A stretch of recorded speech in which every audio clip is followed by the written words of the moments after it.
ربي بالمصطفى بلغ مقاصدنا واغفر لنا ما مضى يا واسع الكرم يا ربي بالمصطفى بلغ مقاصدنا واغفر لنا ما مضى يا واسع الكرم يا الله رجال الله كثنا لأجل الله وكونوا عوننا في الله عسى نرضى بفضل الله يا ربي بالمصطفى بلغ مقاصدنا واغفر لنا ما مضى يا واسع ويا أمطار يا الجام ويا سداد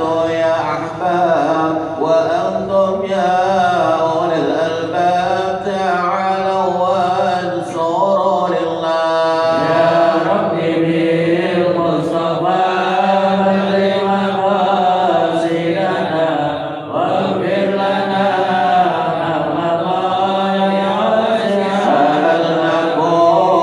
سألناكم ولزلفى رجونكم وفي أمر قصدناكم فشدوا عزمكم لله يا ربي بالمصطفى بلغ مقاصدنا واغفر لنا ما مضى يا واسع يا ربي بصالتي تحقق لإشارتي عسى تعدي بإشارتي ويصفو وقتنا لله يا ربي بالمصطفى بلغ مقاصدنا واغفر لنا ما مضى يا واسع بكسب الحزن عن عيني ورفع البين من بيني وتمشي الكيف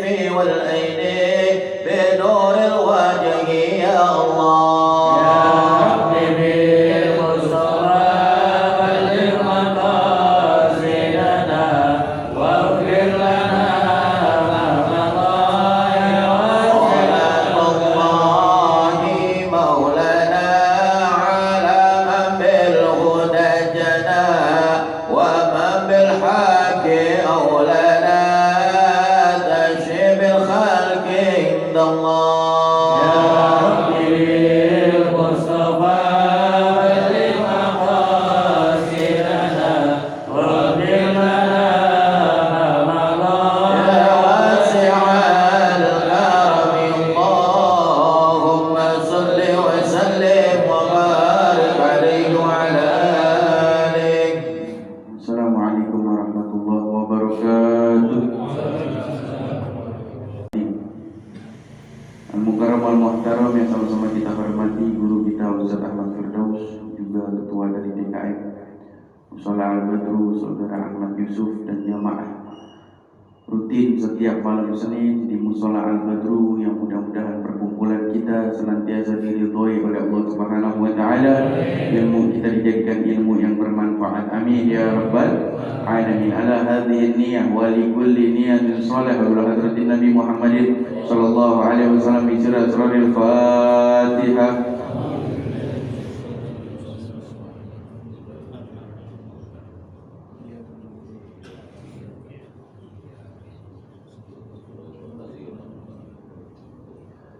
Alhamdulillah, puji syukur kita kehadirat Allah Subhanahu wa taala yang khususnya pada ini malam Allah Subhanahu wa taala masih menguatkan iman Islam kita, meningkatkan ketakwaan kita, masih memberikan kita nikmat Islam, nikmat iman, nikmat sehat wal afiah.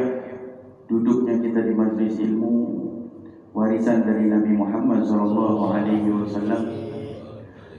Berada kita pada penghujung bulan Zulhijjah. Kalau bulan haji kita sebut di bulan Zulhijjah disebutnya bulan haji. Kita udah berada di penghujung nih, insyaallah 29-30 besok kita akan masuk tanggal 1 Muharram. 1 Muharram 1444 Hijriyah. Berarti dalam Hijriyah itu ada sejarah yang begitu besar. Sejarah tersebut yang mana kalau seumpamanya dakwahnya Nabi ketika itu tidak dimenangkan oleh Allah Subhanahu wa taala, yang pastinya dikasih menang. Pastinya dikasih menang. Tidak ada Islam sampai zaman sekarang. 1444 tahun yang lalu, berarti kehidupan zaman Nabi Muhammad sallallahu alaihi wasallam. Disebut Hijriyah. Hijriyah itu diambil dari kata hijrah. Hijrah itu perpindahan. Ketika itu dakwah Nabi Muhammad sallallahu alaihi wasallam, saya ingin cerita begitu panjang ini cerita tentang dakwahnya Nabi Muhammad sallallahu alaihi wasallam yang insyaallah kita ringkas menjadi adanya Hijriyah ini. Ketika itu Nabi Muhammad sallallahu alaihi wasallam di umur 40 tahun turun wahyu. Turun wahyu. Nabi Muhammad sallallahu alaihi wasallam khalwat di Goa Tsur namanya. Di Goa Tsur. Turunlah firman dari Allah Subhanahu wa taala, "Iqra." Nabi menjawab, "Ma'ana biqari." Aku tidak bisa membaca. Nabi itu dikasih kelebihan, bukan dikasih kekurangan. Kalau kita kan misalkan ada anak kita yang belum bisa baca dan juga belum bisa nulis, kan kita anggap ada kurangnya. Tapi itu satu kelebihan dari Allah Subhanahu wa taala untuk apa? Agar kafir Quraisy yang ingin beriman kepada Nabi Muhammad sallallahu alaihi wasallam melalui Al-Qur'an benar-benar yakin kalau Al-Qur'an itu bukan karangan Nabi. Karena Nabi tidak bisa membaca dan tidak bisa nulis. Itu rencana untuk mensukseskan dakwahnya Nabi Muhammad sallallahu alaihi wasallam. Iqra, bacalah ma'ana biqari. Iqra bismi rabbikal ladzi khalaq. Itu adalah surat dan ayat yang pertama turun dari Allah untuk baginda Nabi besar Muhammad sallallahu alaihi wasallam. Kemudian Nabi memulai dakwahnya. Setelah Nabi Muhammad sallallahu alaihi wasallam memulai dakwahnya dengan dakwah sembunyi-sembunyi, belum terang-terangan, belum punya pasukan, hanya 1-2 yang beriman kepada Nabi Muhammad sallallahu alaihi wasallam. Yang pertama yang beriman kepada Nabi Muhammad SAW dari golongan perempuan, yaitu istrinya Sayyidah Khadijah bintu Khuwailid. Sayyidah Khadijah. Dari golongan orang tua Sayyidina Abu Bakar As-Siddiq. Dari golongan anak muda Sayyidina Ali karamallahu wajhah. Dari golongan abad ataupun budak Zaid bin Harithah. Ini keempat ini yang pertama kali beriman dan membantu dakwahnya Nabi Muhammad sallallahu alaihi wasallam. Kemudian Nabi pun dakwah sembunyi-sembunyi di rumah Arqam ibn Abi Arqam. Di rumah Arqam ibn Abi Arqam masuk 1 orang, masuk 2 orang, sampai 10 orang, sampai 20 orang masuk beriman kepada Nabi Muhammad sallallahu alaihi wasallam. Dan ketika itu kita lihat Khulafaur Rasyidin yang kedua, Sayyidina Umar bin Khattab. Sebelum beriman kepada Nabi Muhammad sallallahu alaihi wasallam pengen membunuh Nabi. Pengen membunuh Nabi. Akan tetapi kita lihat itulah hidayah dari Allah Subhanahu wa taala. Yang keluar rumah ingin membunuh Nabi, ketika di perjalanan mendapatkan hidayah, kemudian berada di hadapan Nabi, beriman kepada Allah dan beriman kepada baginda Nabi besar Muhammad sallallahu alaihi wasallam, sehingga memperkuat Islam. Ketika itu di rumah Arqam ibn Abi Arqam masih dakwah sembunyi-sembunyi. Saking banyaknya teror, saking banyaknya ancaman, dakwahnya Nabi ini tidak sembarangan. Kita nikmat zaman sekarang, nikmat kita lihat. Makanya jangan bosan kita buat ngajak kebaikan itu, jangan bosan. Kenapa? Tidak seperti zaman Nabi Muhammad sallallahu alaihi wasallam. Mengajak kebaikan dilemparin batu, ngajak kebaikan dilemparin kotoran, ngajak kebaikan diancam, ngajakin kebaikan diteror. Zaman sekarang ngajak kebaikan dakwah disiapin hidangan. Beda dakwah sekarang dengan dakwahnya Nabi Muhammad sallallahu alaihi wasallam. saking banyaknya ancaman, saking banyaknya teror. Allah Subhanahu wa taala, Nabi Muhammad sallallahu alaihi wasallam, banyak yang mengadu kepada Nabi Muhammad sallallahu alaihi wasallam tentang ancaman, tentang teror. Ya Rasulullah, saya diteror. Ya Rasulullah, saya diancam.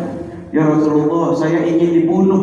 Saking banyaknya yang mengadu kepada Nabi Muhammad sallallahu alaihi wasallam, kemudian Nabi memerintahkan untuk seluruh para sahabatnya, untuk seluruh orang-orang yang sudah beriman kepada Nabi Muhammad sallallahu alaihi wasallam untuk hijrah ke kota Yathrib yang ada di Madinah. Jadi tepatnya Nabi Muhammad sallallahu alaihi wasallam hijrah itu ke desa Yathrib yang berada di kota Madinah. Semua hijrah atas perintah Nabi Muhammad sallallahu alaihi wasallam. Nggak ada yang mikirin lagi tuh. Rumahnya ditinggal, hartanya ditinggal, kecuali harta-harta yang tidak mengganggu dan tidak memberatkan ketika dibawa untuk hijrah dibawa. Seperti apa? Sahabat mungkin ada yang punya emas, emasnya dibawa. Sahabat yang punya pakaian, pakaiannya dibawa. Lemari tidak ada yang dibawa. Semua ditinggal, rumahnya ditinggal. Nurut atas perintah Nabi Muhammad SAW. Itu sahabat. Makanya Nabi pernah berkata, kalau saja ada satu timbangan yang kanan ini timbangan seluruh keimanan umatku, kata Nabi Muhammad SAW. Timbangan yang kanan seluruh umatku, timbangan yang kiri ini timbangan Sayyidina Abu Bakar As-Siddiq, pasti lebih besar timbangan Sayyidina Abu Bakar As-Siddiq. Coba kita lihat. Dari situ bisa kita tahu mengapa Nabi bisa mengatakan seperti itu. Karena ketika ada perintah tidak memikirkan lagi, nurut atas perintahnya Nabi Muhammad SAW. Nabi memerintahkan A, tidak cari cara bagaimana dia bisa menjalankan perkara yang baik, tidak. Nabi memerintahkan hijrah, semuanya hijrah. Ketika semuanya sudah hijrah, tinggal di rumahnya Nabi Muhammad SAW ada Sayyidina Abu Bakar dan juga Sayyidina Ali dan juga Nabi Muhammad SAW. Ketiganya ini berada di dalam rumah yang mana di luar rumah tersebut sudah siap mengepung Nabi Muhammad SAW. Kanan dikepung, kiri rumah dikepung, depan rumah dikepung, belakang rumah dikepung. Kalau kita pikirkan dengan logika manusia kita, Nabi keluar rumah mati. Nabi keluar rumah mati. Apa jawaban Nabi Muhammad SAW kepada Sayyidina Ali? Berkata, wahai Ali, naim ala firashi, tidurlah engkau di atas kasurku. Mereka tidak akan membunuhmu, mereka hanya ingin membunuhku, kata Nabi Muhammad SAW. Makanya hijrah terakhir itu dari Mekah ke Madinah itu bukan Nabi Muhammad dan Sayyidina Abu Bakar, bukan. Yang hijrah terakhir itu Sayyidina Ali radhiyallahu anhu, karena memancing sesuai rencananya Nabi Muhammad SAW. Engkau tidur di atas kasurku. Setelah engkau tidur, aku akan keluar dengan Abu Bakar. Ketika keluar, Nabi Muhammad SAW keluar dengan santainya. Nabi keluar dengan wibawanya. Nabi keluar dengan percaya dirinya. Allah buktikan pertolongan atas kekasihnya Nabi Muhammad SAW dalam surat Yasin. Sering kita baca. Dalam surat Yasin, wa ja'alna min baini aydihim saddaw wa min khalfihim saddaw fa'ashaynahum fahum la yubsirun. Allah tutup pandangannya, Allah tutup kanannya, Allah tutup kirinya, Allah tutup belakangnya. Allah jadikan mereka patung sehingga tidak bisa menyaksikan keluarnya Nabi Muhammad SAW. Itu di surat Yasin. Jadi tidak bisa kita berbicara, oh Nabi orang hebat ini tanpa ada pertolongan Allah. Tidak. Nabi memang hebat, tapi disambung dengan pertolongan dari Allah Subhanahu wa Ta'ala. Dalam surat Yasin ditutup pandangan mereka, kanan mereka, kiri mereka. Sehingga dalam riwayat ketika Nabi keluar, itu Nabi mengambil satu gumpalan pasir, ditaruh di kepalanya satu persatu. Saking tidak sadarnya, dibuat oleh Allah Subhanahu wa Ta'ala. Ketika Nabi melanjutkan hijrahnya, baru mereka disadarkan oleh Allah, bukan dimatikan, bukan. Tidak sadarkan sampai berhasilnya Nabi pergi. Disadarkan kembali oleh Allah Subhanahu wa Ta'ala. Ketika disadarkan, mereka dobrak rumahnya Nabi, ketika dibuka selimutnya yang ada Sayyidina Ali itu rencananya Nabi Muhammad Shallallahu Alaihi Wasallam. Nabi pun melanjutkan perjalanannya. Ketika itu saking bencinya Abu Lahab, siapa Abu Lahab? Abu Lahab ini pamannya Nabi. Abu Lahab pamannya Nabi. Jadi jangan kita pikirkan, oh ketika dakwah semua keluarga pasti mendukung, semua tetangga pasti mendukung. Kita lihat ujian Nabi begitu besar dari keluarganya. Siapa? Abu Lahab yang begitu membenci dengan dakwahnya Nabi Muhammad SAW. Saking bencinya kepada Nabi, itu dibikin sayembara. Ini Abu Lahab berkata, siapa-siapa yang membawa Muhammad ke hadapanku, baik dalam keadaan hidup ataupun mati, aku akan hadiahkan 100 ekor unta. Kalau satu unta 10 juta, 100 juta, 1 miliar. 1 miliar itu sayembara. Untuk siapa? Untuk orang yang berhasil menangkap Nabi Muhammad Sallallahu Alaihi Wasallam. Tuh kita lihat. Jadi jangan kita pikir, oh dakwahnya Nabi ini nikmat. Dakwahnya Nabi perih. Dakwahnya Nabi itu mengorbankan nyawa. Para sahabat semuanya mengorbankan nyawa. Para sahabat semuanya mengorbankan kehidupannya untuk mensukseskan dakwahnya Nabi Muhammad Sallallahu Alaihi Wasallam. Ada yang mengejar ke timur, ada yang mengejar ke barat, ada yang mengejar ke selatan, ada yang mengejar ke utara. Seluruh penghujung dicari agar memenangkan sayembara tersebut. Kemudian Nabi Muhammad Shallallahu Alaihi Wasallam bersembunyi di salah satu goa, yang goa tersebut adalah goa Hiro. Mengarah arah tersebut ke arah desa Yathrib yang ada di Madinah. Ketika Nabi Muhammad Shallallahu Alaihi Wasallam bersembunyi di dalam gua tersebut, ada orang yang mengikuti jejak untanya Nabi Muhammad Shallallahu Alaihi Wasallam. Karena kan padang pasir itu siapa yang menginjak pasti nyeplak, Jejaknya itu ketahuan. Jejaknya itu kalau diikutin kelihatan. Nabi mengarah ke arah gua. Ketika ada orang berdiri di depan gua tersebut, Allah Subhanahu wa Ta'ala lagi-lagi membuktikan penyelapatannya atas kekasihnya Nabi Muhammad Sallallahu Alaihi Wasallam. Allah perintahkan makhluknya siapa? Binatang laba-laba dan juga burung merpati yang bersemayam di depan goa tersebut.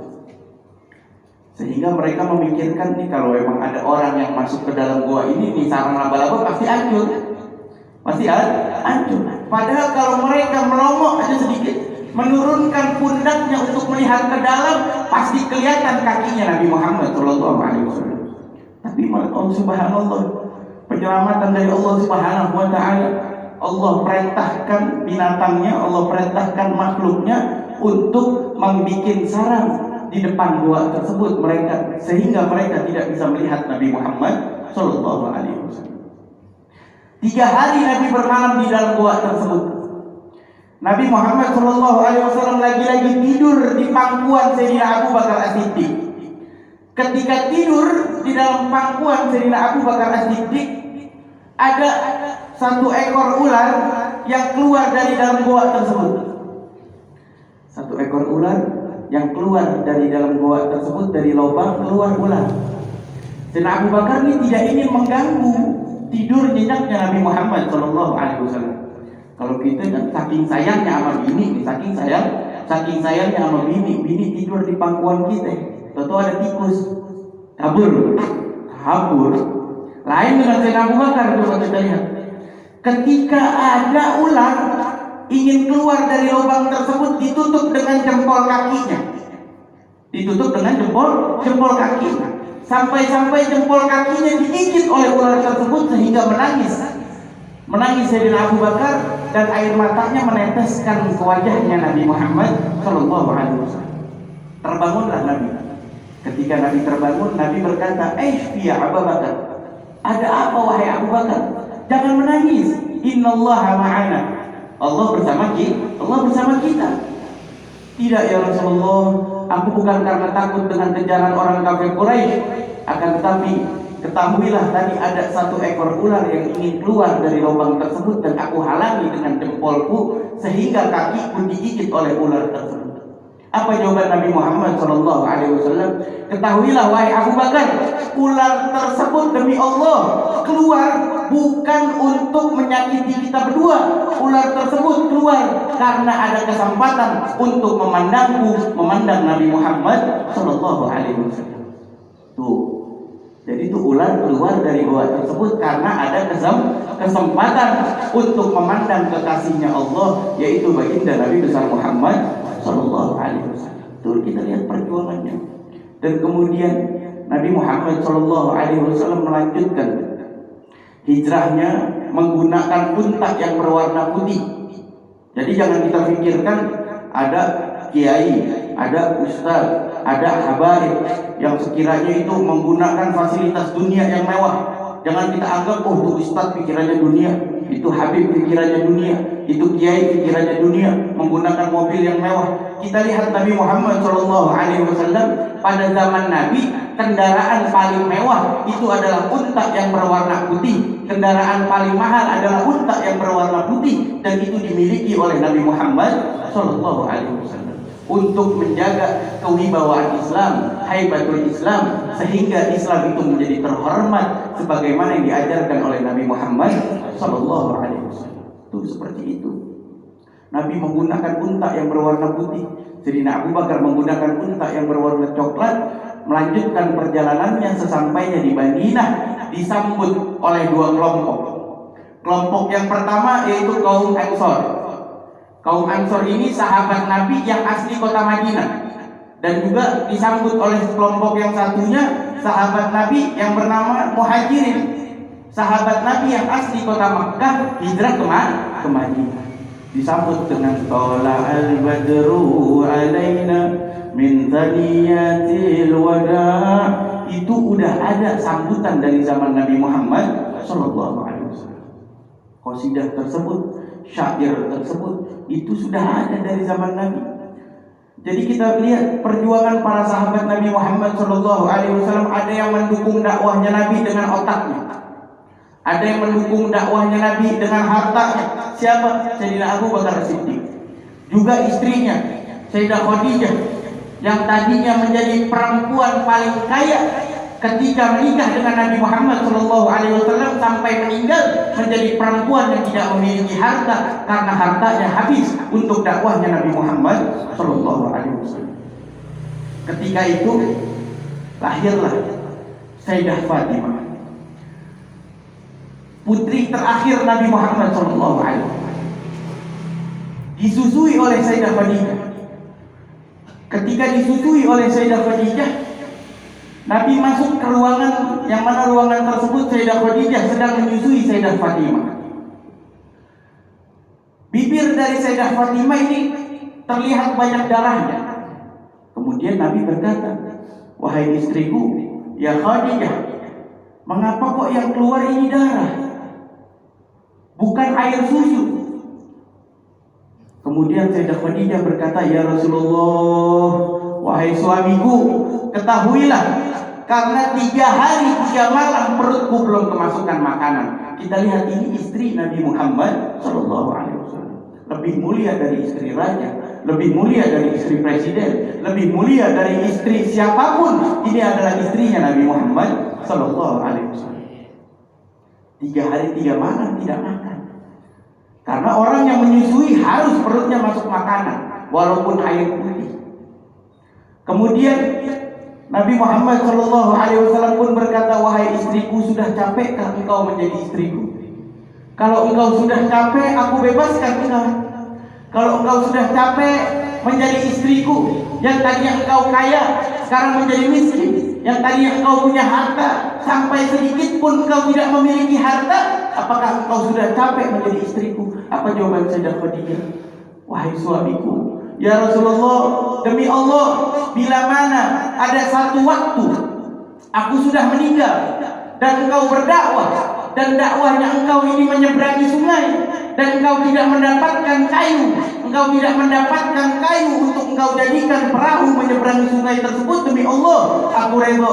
kuburanku engkau gali, engkau ambil tulang belulangku, engkau jadikan perahu untuk menyeberangi sungai tersebut, untuk menyambung kalimat dari Allah kepada Nabi Muhammad sallallahu alaihi wasallam. Tuh kita lihat perjuangan istrinya baginda Nabi besar Muhammad sallallahu alaihi wasallam. Ada yang mendukung dakwah Nabi dengan otaknya. Apa? Sayyidina Hasan bin Thabit. Sayyidina Hasan bin Thabit mendukung dakwahnya Nabi dengan otaknya. Mengarang syair, mengarang puisi tentang Nabi Muhammad sallallahu alaihi wasallam. Sering kita baca syairnya dalam qasidah yang mana syairnya Sayyidina Hasan bin Thabit untuk Nabi Muhammad sallallahu alaihi wasallam, ma ahsanu minka lam tara qattu aini wa ma ajmalu minka lam talidin nisa'u khuliqta mubarra'an min kulli aibin ka'annaka qad khuliqta kama tasha'u. Itu syair dari Sayyidina Hasan bin Thabit memuji keindahannya Nabi Muhammad sallallahu alaihi wasallam. Coba kita lihat apa makna dari syair tersebut, yang mana Sayyidina Hasan bin Thabit mengatakan ma ahsanu minka lam tara qattu aini, yang lebih baik dari engkau belum pernah aku lihat sedikit pun. Yang lebih baik dari engkau, yang lebih dari engkau ini belum pernah aku lihat sedikit pun. Wa ajmalu minka lam talidin nisa'u, dan yang lebih elok dari engkau, bukan lebih ganteng, lebih elok. Kenapa diartikan lebih elok? Kalau ada laki dan laki, aju bandingnya kan mana yang lebih ganteng? Perempuan sama perempuan, aju bandingnya mana yang lebih cantik. Tapi kalau laki dan perempuan, aju bandingnya elok. Maksudnya apa? Yang lebih elok dari engkau belum pernah dilahirkan oleh perempuan manapun. Maksudnya biarpun perempuan itu tidak pernah lebih indah dari Nabi Muhammad sallallahu alaihi wasallam. Mau laki mau perempuan, nggak ada yang lebih elok dari baginda Nabi besar Muhammad sallallahu alaihi wasallam. Itu kita lihat syairnya. Wa ajmalu minka lam talidin nisa'u khuliqta mubarra'an min kulli aibin. Nabi diciptakan terputus, terjaga dari aib. Nabi enggak punya aib. Nabi enggak punya aib. Kalau kita kan banyak. Aib kita banyak. Makanya kita diajarkan oleh Allah kepada umatnya Nabi Muhammad sallallahu alaihi wasallam untuk saling menjaga aib saudara kita. Saling menjaga. Keluarga kita punya aib, kita jaga. Saudara kita punya aib, kita jaga. Tetangga kita punya aib, kita jaga. Agar apa? Allah Subhanahu wa taala dunia akhirat menjaga aib kita. Itu yang diajarkan oleh Nabi Muhammad sallallahu alaihi wasallam. Khuliqta mubarra'an min kulli aibin ka'annaka qad khuliqta kama tasha'u. Seakan-akan engkau ini diciptakan dengan requestan engkau sendiri.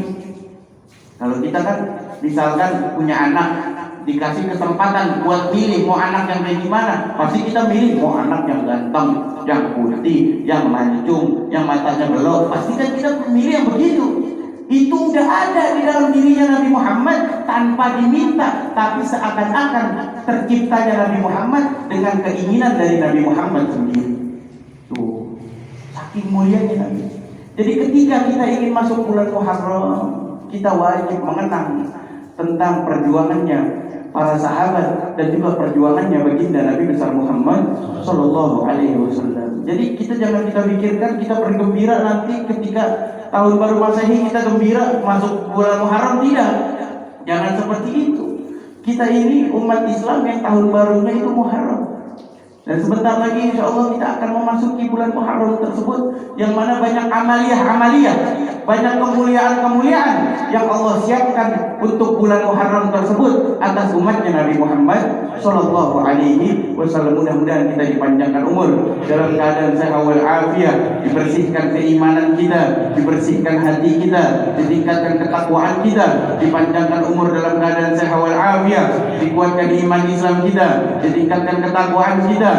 Kita minta kepada Allah apabila ada keluarga kita yang sakit, diangkat penyakitnya, diangkat musibahnya oleh Allah Subhanahu wa taala. Dan bila mana keluarga kita sudah meninggal, dilapangkan kuburnya, diterima amal ibadahnya, dijadikan kuburnya raudhah min riyadil jannah, dan mudah-mudahan kita semua dimatikan dalam keadaan husnul khatimah, dibangkitkan di bawah benderanya baginda Nabi besar Muhammad sallallahu alaihi wasallam. Amin ya rabbal alamin. Ala hadhihi niyyah wa li kulli niyyatin shalah wa hadratin Nabi Muhammadin sallallahu alaihi wasallam bi sirri asraril Fatihah. Al-Fatihah.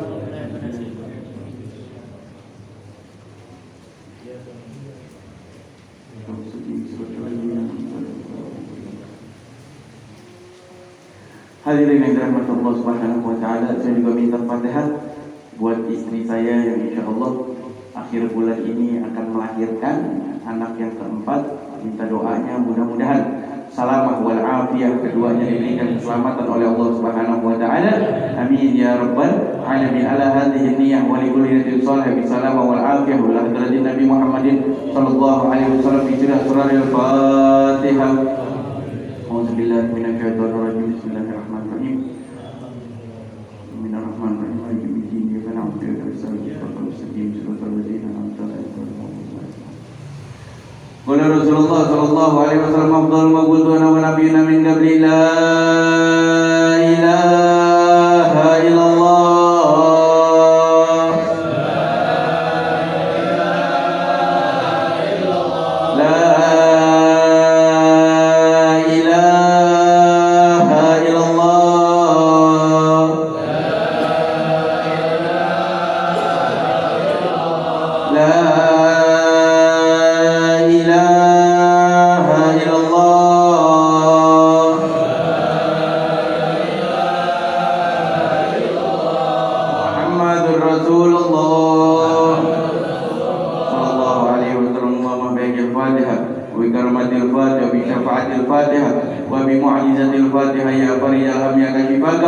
Ya man li 'abdihi yaghfir wa yarham ya rabbi bil musaffah baligh maqasidana wa fir lana ma madaya wa syal karim sallallahu ala sayyidina Muhammadin nabiyil ummi wa ala alihi wa sahbihi wa sallam walhamdulillahi rabbil alamin. Assalamualaikum warahmatullahi wabarakatuh.